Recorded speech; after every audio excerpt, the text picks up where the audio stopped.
philosophy and what kind of approach we might make, or someone might make, I might make, in making the faith somewhat intelligible to someone who doesn't accept Genesis as normative.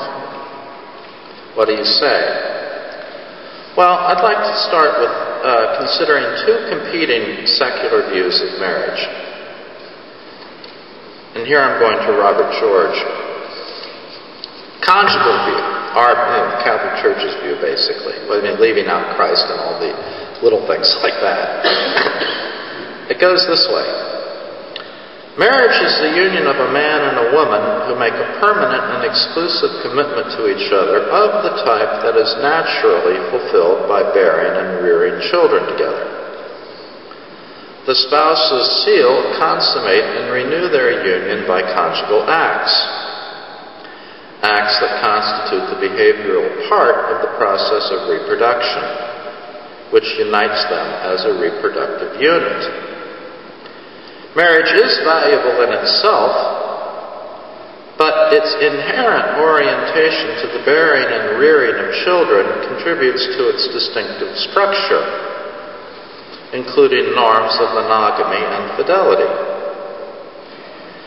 This link to the welfare of children helps explain why marriage is important to the common good and why the state should recognize it and regulate it.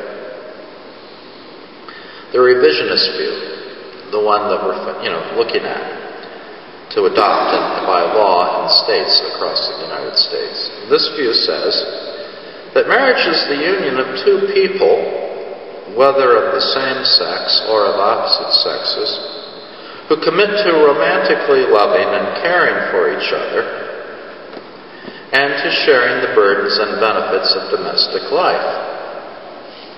It is essentially a union of hearts and minds, which is enhanced by whatever forms of sexual intimacy both partners find agreeable.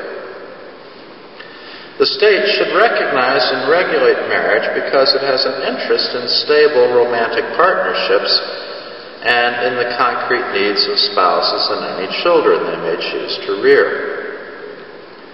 Now, I want to start by defending the idea that the nature of marriage, that is, its essential features, what it fundamentally is, should settle this dispute between these two views. If the central claim made by revisionists against the conjugal view, that equality requires recognizing loving consensual relationships, were true, it would also refute the revisionist view. Why do I say that? Well, I want to say this, that marriage either has... Let me start by asking the question, is it possible to get marriage wrong? Is it possible to make a mistake? The sense of that question might be made more clear if I were to say, can you make a mistake in naming your club? I want to be the Four Eagles Club. No, I want to be the Salzburg Rompers. No, I want to be the Tigers. Okay, is there any way you can get it wrong if you name your own team? The answer is no. Whatever name you choose is the name that you have. You can't get it wrong. In principle, a mistake isn't possible here. Is marriage like that? Is marriage whatever we choose? Is marriage like a club? That is it whatever the state or society decides that it is? If you want to say that, if you want to make that argument that marriage is whatever the legislator says it is, then we will concede that marriage can be between many, people of many sexes, or two, or we will concede the main point. But then we will say this, that it's impossible to commit an injustice. Why? See, if there isn't any right way to name marriage, there isn't any wrong way to name it either.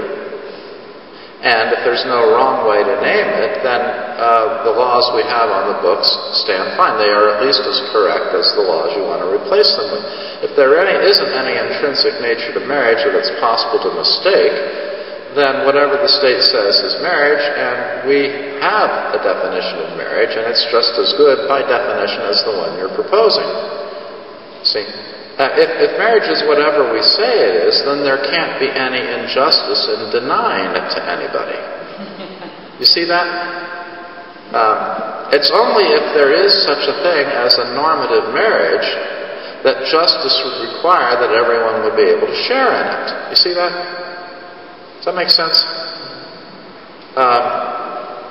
So which is it? Does marriage have no inner nature at all? Fine, then it's not wrong to exclude you from it. If it does have an inner nature, then it is possible to get it wrong. And then, okay, so if you're going to have an argument at all about this, you have to presuppose that there is something that is true about marriage that it's possible to make a mistake about. All right. What happens when you make that move? Well, I think that what you end up with is you have to then to look for what actually marriage is. If you agree that there is something that marriage is, then we have to try to find it together. All right.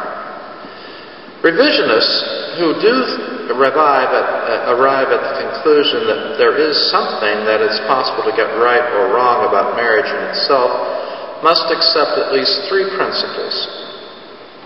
First, marriage is not just a legal construct with a totally malleable contours. It is not, therefore, just a contract. Otherwise, as I said before, how could the law get marriage wrong? Rather, some sexual relationships are instances of a distinctive kind of relationship, we will call it real marriage, that has its own value and structure, whether the state recognizes it or not. And it is not changed by laws based on a false conception of it. Like the relationship between parents and their children, or between the parties to an ordinary promise, real marriages are moral realities that create moral privileges and obligations between people independently of legal enforcement. See? Secondly,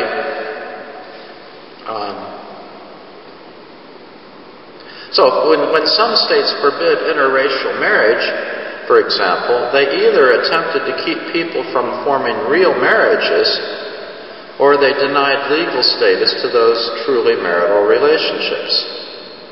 But conversely, if the state conferred the same status on a man and his two best friends, or on a woman and an inanimate object, it wouldn't really make them married. It would merely give the title of legal marriage to what actually are not marriages at all. Secondly, the state is justified in only recognizing real marriages as marriages. People who cannot enter marriages so understood for, say, psychological reasons are not wronged by the state, even when they did not choose and cannot control the factors that keep them single, which is true of many people who remain single despite their best efforts to find a mate. Any legal system that distinguishes marriage from other non-marital forms of association, romantic or not, will justly exclude some kinds of union from recognition. So before we can conclude that some marriage policy violates the Equal Protection Clause, we have to determine what marriage actually is and why it should be recognized legally in the third place. Thirdly, there is no general right to marry the person you love. If this means a right to have any kind of relationship that you desire, recognized as marriage. There is a presumptive right not to be prevented from forming a real marriage whenever one is possible, But again, the state can't choose or change the essence of real marriage, so in radically reinventing legal marriage, the state would obscure a moral reality.